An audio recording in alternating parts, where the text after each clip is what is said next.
안녕하세요. 제가 겪은 일을 글로 정리해서 보내드립니다. 사실 이 이야기를 누군가에게 털어놓고 싶었는데 주변 사람들에게는 차마 말하기 어려워서 이렇게 글로 남깁니다. 제가 왜 이런 이야기를 하는지 차근차근 들려드리겠습니다. 그 이야기는 28년 전으로 거슬러 올라갑니다. 제 아버지 박성민은 당시 28살이었고 어머니 김미영은 고작 18살이었습니다. 아버지보다 10살이나 어린 어머니였죠. 할머니 말씀으로는 어머니는 결국 예상했던 일이 벌어졌습니다. 제가 돌이 막 지났을 때 어머니는 다른 남자와 바람이 났다고 합니다. 그리고 어느 날 갑자기 집을 나가버렸습니다. 저를 두고 말이죠. 아버지는 그 충격으로 한동안 술에만 의존했다고 합니다. 결국 할머니가 저를 키우게 되었죠. 아버지는 몇 년 후 재혼을 했지만 새어머니와는 잘 지내지 못했습니다. 다행히 할머니가 계셔서 저는 그럭저럭 잘할 수 있었습니다. 할머니는 제게 어머니 이야기를 자주 해주셨어요. 하지만 원망하지 말라고 그냥 그런 사람이었다고 이해하라고 하셨습니다. 어린 마음에도 왜 저를 버렸는지 이해할 수 없었지만 할머니 말씀에 고개를 끄덕였습니다. 준호야, 엄마는 너무 어렸어. 애기 키울 준비가 안 되어 있었던 거야. 원망하지 말고 내가 잘 되는 게 최고의 복수란다. 할머니의 말씀이 지금도 생생합니다. 아버지는 제가 중학교 2학년 때 교통사고로 돌아가셨습니다. 갑작스러운 일이었어요. 그 후로는 정말 할머니 손에서만 자랐습니다.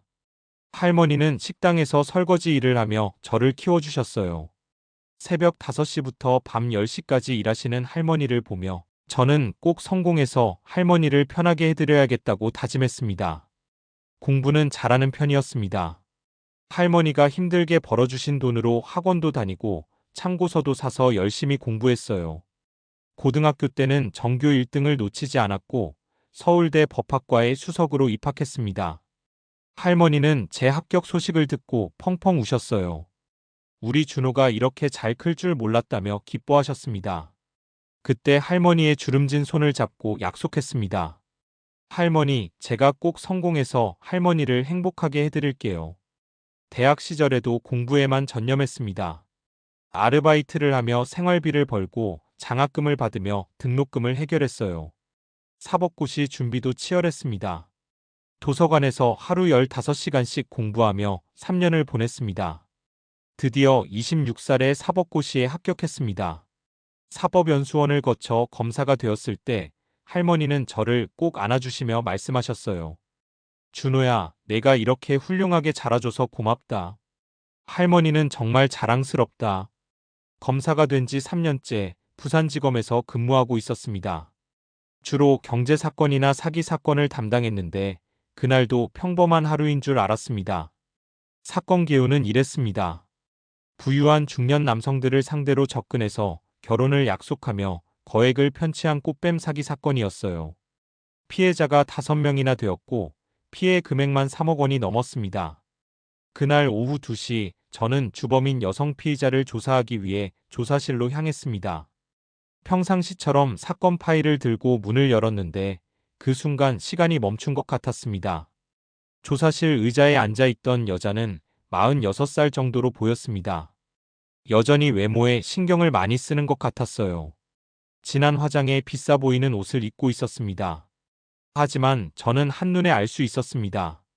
바로 제가 어릴 때 할머니에게서 수없이 봤던 사진 속 그 여자였습니다.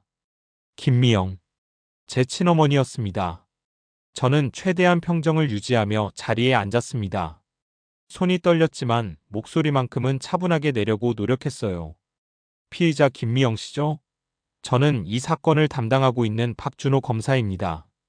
김미영은 제 이름을 듣는 순간 눈이 커졌습니다. 그리고 저를 뚫어져라 바라보더니 갑자기 얼굴이 하얗게 질렸어요. 혹시 박성민 씨 아들? 저는 대답하지 않았습니다. 그냥 차가운 눈으로 바라봤죠. 28년 만에 마주친 어머니에게 느끼는 감정은 그리움이 아니었습니다. 분노와 경멸이었어요. 맞구나. 준호야? 김미영의 목소리가 떨렸습니다. 피해자 김미영 씨, 지금부터 조사를 시작하겠습니다. 꽃뱀 사기 혐의에 대해 진술해 주시기 바랍니다. 저는 감정을 최대한 억누르며 공식적인 절차를 진행했습니다. 김미영은 당황한 기색이 역력했어요. 아마 자신의 아들이 검사가 되어 자신을 조사하게 될 줄은 꿈에도 몰랐을 겁니다. 준호야, 엄마야. 엄마를 못 알아보겠니? 저희는 개인적인 관계가 아닙니다. 지금은 검사와 피의자의 관계일 뿐입니다. 제 목소리는 차가웠습니다. 조사 과정에서 김미영의 지난 28년이 적나라하게 드러났습니다. 집을 나간 후 여러 남자들과 동거했고 그때마다 돈을 뜯어냈다고 하더군요. 결혼 사기로 경찰서에 잡혀온 적도 2번이나 있었습니다. 준호야, 엄마가 그때 어렸어서 그랬어. 이해해줘. 김미영은 애원하는 듯한 목소리로 말했습니다. 하지만 저는 더 이상 들어줄 생각이 없었어요. 조사를 마치고 나서 김미영은 제게 마지막으로 말했습니다. 준호야, 내가 이렇게 잘 자라줘서 엄마는 정말 자랑스러워. 검사까지 되다니. 역시 내 아들이야. 그 순간 저는 정말 화가 났습니다. 저를 버려놓고 28년 동안 연락 한 번 없던 여자가 제가 성공하니까 갑자기 아들 자랑을 하고 있었거든요. 자랑스럽다고요? 저는 차가운 미소를 지었습니다. 제가 여기까지 오는 동안 당신이 무엇을 했는지 아세요? 김미영은 아무 말도 하지 못했습니다. 할머니 혼자서 새벽부터 밤까지 일하시며 저를 키우셨어요. 아프실 때도 병원 한번 제대로 못 가시면서 말이죠. 당신이 버린 아이를 위해서요. 김미영의 얼굴이 점점 창백해졌습니다. 그런데 지금 와서 내 아들이라고 자랑스럽다고 하시는군요. 참 뻔뻔하시네요. 조사는 이틀에 걸쳐 진행되었습니다. 그 과정에서 김미영은 계속해서 모성을 어필하려고 했어요. 준호야, 엄마가 그때 너무 어려서 실수했어. 하지만 항상 내 생각을 했단다. 밤마다 내 꿈을 꿨어. 그러면 왜 연락을 안 하셨어요? 28년 동안 단 한 번도요. 그게 엄마가 너한테 민폐를 끼치고 싶지 않아서. 민폐요? 저는 웃음이 나왔습니다. 갓난아기를 버리고 도망간 게 민폐가 아니라 연락하는 게 민폐라고 생각하셨다는 말이군요. 김미영은 할 말을 잃었습니다. 이틀째 조사에서 더욱 놀라운 사실이 드러났습니다. 김미영은 제가 검사라는 걸 알고 나서 주변 사람들에게 자랑하고 다녔다는 거예요. 구치소에서 만난 다른 수감자들에게 내 아들이 검사야. 나중에 나가면 아들 찬스로 잘 살 수 있을 거야 라고 말하고 다녔다고 합니다. 정말 기가 막혔습니다. 저를 버려놓고는 제가 성공하니까 아들 찬스를 노리고 있었던 거예요. 어머니께서는 정말 변하지 않으셨네요. 저는 차가운 목소리로 말했습니다. 28년 전에도 자신밖에 몰랐고 지금도 자신의 이익만 생각하고 계시는군요. 준호야, 그게 아니야. 엄마는 정말. 그만하세요. 저는 김미영의 말을 끊었습니다. 더 이상 듣고 싶지 않습니다. 그날 밤 저는 할머니께 전화를 드렸습니다. 할머니는 이미 70이 넘으셨지만 여전히 정정하셨어요. 할머니, 김미영을 만났어요. 전화 너머로 할머니의 한숨이 들렸습니다. 그래. 그 여자가 또 무슨 짓을 했구나. 저는 할머니께 모든 상황을 설명해 드렸습니다. 할머니는 오랫동안 말씀이 없으시더니 이렇게 말씀하셨어요. 준호야, 내가 판단해라. 할머니는 내 결정을 따르겠다. 저는 그날 밤 잠을 이루지 못했습니다. 28년 동안 품어왔던 분노와 원망이 폭발할 것 같았어요. 하지만 동시에 검사로서의 직무도 있었습니다. 개인적인 감정과 공적인 업무를 분리해야 했죠. 다음 날 저는 김미영에게 마지막 조사를 진행했습니다. 증거는 충분했어요. 5명의 피해자 진술과 물증들이 확실했습니다.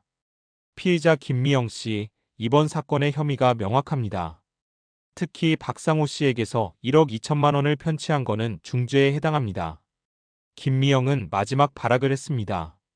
준호야, 제발. 엄마를 도와줘. 내가 검사잖아. 뭔가 방법이 있을 거 아니야. 방법이 있긴 하죠. 저는 차분하게 말했습니다. 김미영의 눈에 희망의 빛이 스쳤습니다. 정말? 뭔데? 죄를 인정하고 진심으로 반성하는 겁니다. 그리고 피해자들에게 배상하고요. 그게 아니라 내가 검사니까 혐의를 좀 줄여주거나 그런 건 불가능합니다. 저는 단호하게 말했습니다. 법은 누구에게나 공평해야 합니다. 설령 그 상대가 제 친어머니라고 할지라도요. 김미영의 얼굴이 일그러졌습니다. 야, 너 이게 뭐야? 엄마한테 이럴 수 있어? 내가 너를 낳아줬는데. 낳아주신 것에 대해서는 감사합니다. 저는 냉정하게 대답했습니다. 하지만 키워주신 건 할머니예요. 당신은 저를 버렸을 뿐입니다. 그래도 엄마잖아. 피는 물보다 진하다고. 피가 진하다면 왜 갓난아기를 버렸죠? 저는 김미영을 똑바로 바라봤습니다.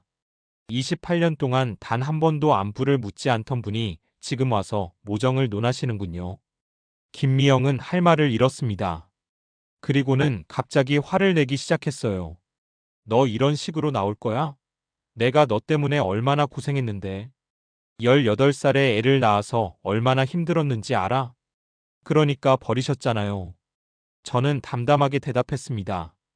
고생하기 싫어서 저를 버리고 도망간 거죠. 그게 아니라, 그게 맞습니다. 저는 김미영의 말을 끊었습니다.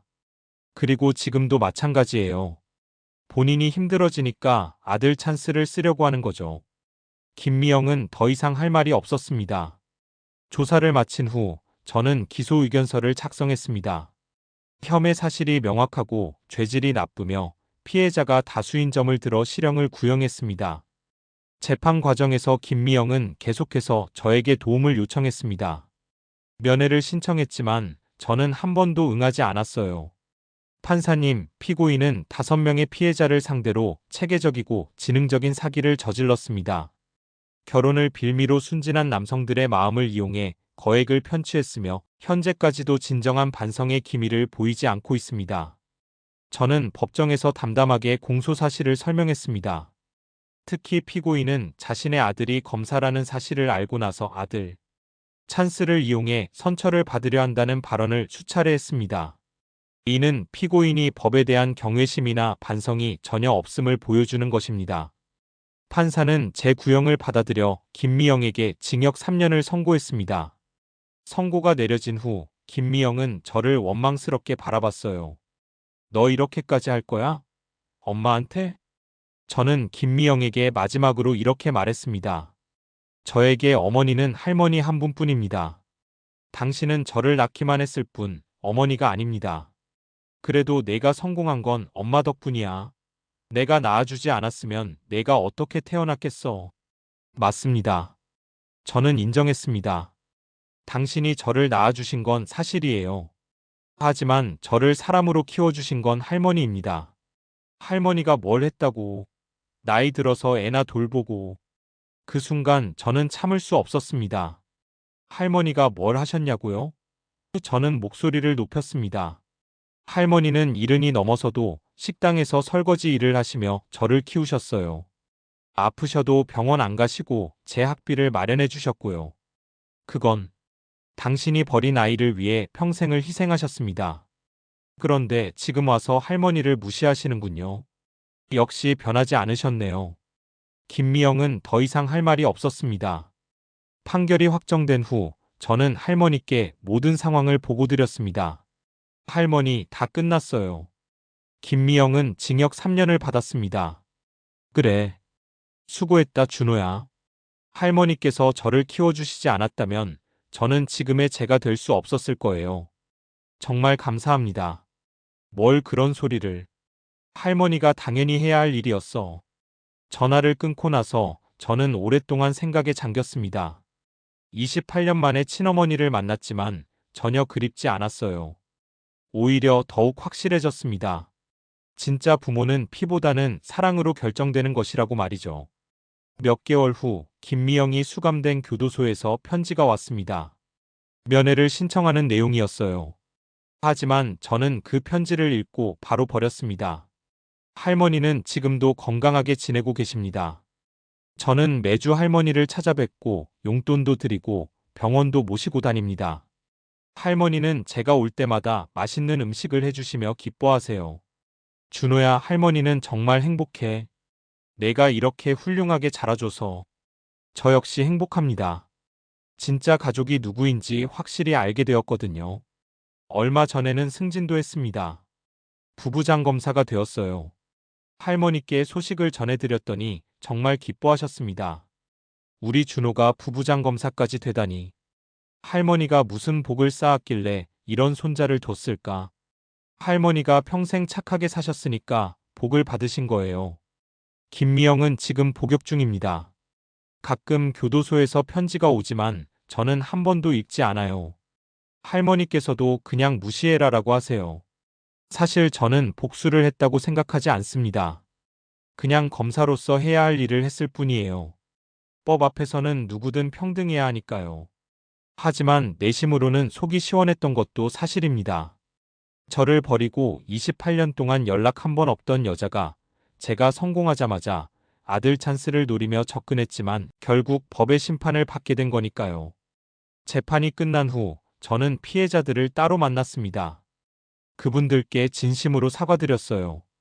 죄송합니다.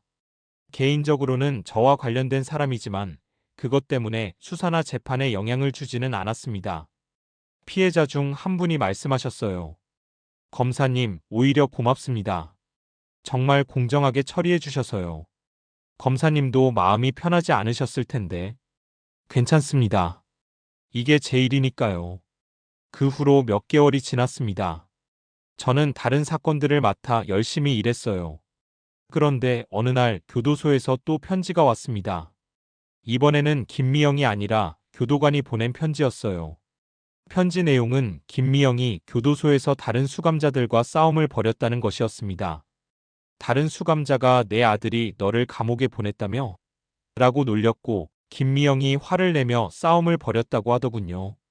저는 그 소식을 듣고도 별다른 감정이 들지 않았습니다. 오히려 아직도 변하지 않았구나라는 생각뿐이었어요. 할머니께 그 소식을 전해드렸더니 할머니는 이렇게 말씀하셨습니다. 그 여자는 평생 그럴 거야. 자기 잘못은 생각하지 않고 남 탓만 하면서 살겠지. 할머니는 후회 안 하세요? 저를 키우신 건 말이에요. 무슨 소리야? 할머니 인생에서 가장 잘한 일이 너를 키운 거야. 할머니의 말씀을 들으며 저는 다시 한번 확신했습니다. 진짜 가족은 피가 아니라 사랑으로 만들어지는 것이라고 말이에요. 지난주에는 할머니 생신이었습니다. 저는 좋은 한정식 집에서 할머니와 단둘이 식사를 했어요. 준호야, 할머니는 정말 행복해. 내가 이렇게 효자로 자라줘서 할머니가 잘 키워주셔서 그런 거예요. 그런데 말이야. 할머니는 잠시 머뭇거리시더니 말씀하셨어요. 그 여자 일로 내 마음이 많이 상했을 거야. 괜찮아요, 할머니. 오히려 할머니가 얼마나 소중한 분인지 더 잘 알게 되었어요. 그래도 아무리 그래도 낳아준 엄마인데. 할머니. 저는 할머니의 손을 잡았습니다. 제게는 할머니가 진짜 어머니예요. 저를 낳기만 한 사람과 저를 사람으로 키워주신 분 중에 누가 더 소중한지는 생각해 볼 필요도 없어요. 할머니는 눈물을 글썽이셨습니다. 할머니는 정말 복받은 할머니야. 그날 밤 저는 오랫동안 창밖을 바라봤습니다. 김미영을 다시 만난 지 반년이 지났지만 여전히 복잡한 감정이 들었어요. 하지만 후회는 없었습니다. 며칠 전 동료 검사가 저에게 물어봤습니다. 준호야, 친어머니를 직접 기소한 기분이 어때? 마음이 편하지 않을 것 같은데. 처음에는 그랬어요. 저는 솔직하게 대답했습니다. 하지만 지금은 괜찮아요. 제가 한 일이 옳다고 생각하거든요. 그래도 어머니인데. 어머니라는 건 단순히 낳아주는 것만으로는 부족해요. 키우고 사랑하고 희생해야 진짜 어머니죠. 동료는 고개를 끄덕였습니다. 요즘 저는 할머니와 더 많은 시간을 보내려고 노력하고 있습니다. 할머니도 이제 70이 넘으셨고 건강이 예전 같지 않거든요. 할머니, 이제 일 그만하시고 쉬세요. 제가 모시고 살게요. 아직 할머니가 건강한데 뭘. 너는 내 일에 집중해라. 하지만 저는 곧 할머니를 모시고 살 계획입니다. 그동안 할머니가 저를 위해 희생하셨으니 이제는 제가 할머니를 위해 무엇이든 하고 싶어요. 얼마 전에는 결혼도 했습니다. 아내는 초등학교 교사인 이수진 씨예요. 할머니가 정말 좋아하세요. 수진이가 참 착하더라. 준호야, 너 정말 좋은 사람 만났다. 할머니가 좋아하시니까 저도 기뻐요. 아내도 할머니를 친할머니처럼 모십니다. 주말마다 함께 할머니 댁에 가서 식사를 하고 이야기를 나누죠. 김미영은 아직도 교도소에 있습니다. 간혹 편지가 오지만 저는 읽지도 않고 바로 버려요. 그런데 며칠 전에 할머니께서 이런 말씀을 하셨어요. 준호야, 할머니는 그 여자가 미워지지 않더라. 왜요, 할머니? 그 여자가 널 버려줘서 할머니가 너를 키울 수 있었잖아. 만약 그 여자가 널 제대로 키웠다면 지금 같은 훌륭한 준호가 될 수 있었을까? 할머니의 말씀을 듣고 깊이 생각해 봤습니다. 정말 그럴 수도 있겠다는 생각이 들었어요. 김미영 같은 사람이 저를 키웠다면 저는 지금과는 전혀 다른 사람이 되었을지도 모르니까요. 할머니는 정말 대단하세요. 그런 마음까지 가지실 수 있으시다니. 할머니가 대단한 게 아니라 세상이 다 그런 거야. 나쁜 일도 결국은 좋은 일이 되는 법이야. 지금 저는 정말 만족스러운 삶을 살고 있습니다. 좋은 직업도 있고 사랑하는 아내와 곧 태어날 아이도 있고 무엇보다 세상에서 가장 훌륭한 할머니가 계시거든요. 김미영과의 재회는 저에게 여러 가지를 깨닫게 해주었습니다. 진짜 가족의 의미, 진정한 사랑의 의미, 그리고 인생에서 정말 소중한 것이 무엇인지를 말이에요. 마지막으로 하고 싶은 말은 혈연보다 더 소중한 건 진정한 사랑이라는 것입니다. 저를 낳아주기만 한 김미영보다 평생을 바쳐 저를 키워주신 할머니가 제게는 진짜 어머니예요. 그리고 김미영이 감옥에서 아들 찬스를 기대했지만 결과는 정반대였다는 것도 아이러니합니다. 자신이 버린 아들이 검사가 되어 자신을 단죄하게 된 거니까요. 이것이 운명이라면 운명이고 인과응보라면 인과응보인 것 같습니다. 앞으로도 저는 할머니를 최우선으로 생각하며 살아갈 겁니다. 그리고 곧 태어날 제 아이에게는 할머니께서 저에게 주신 것과 같은 무조건적인 사랑을 주려고 해요. 김미영에게는 더 이상 관심도 없고 용서할 생각도 없습니다. 그냥 제 인생에서 완전히 지워버렸어요. 그게 저와 할머니 그리고 제 가족을 위한 최선의 선택이라고 생각합니다. 이상으로 제 이야기를 마칩니다. 긴 글 읽어주셔서 감사합니다.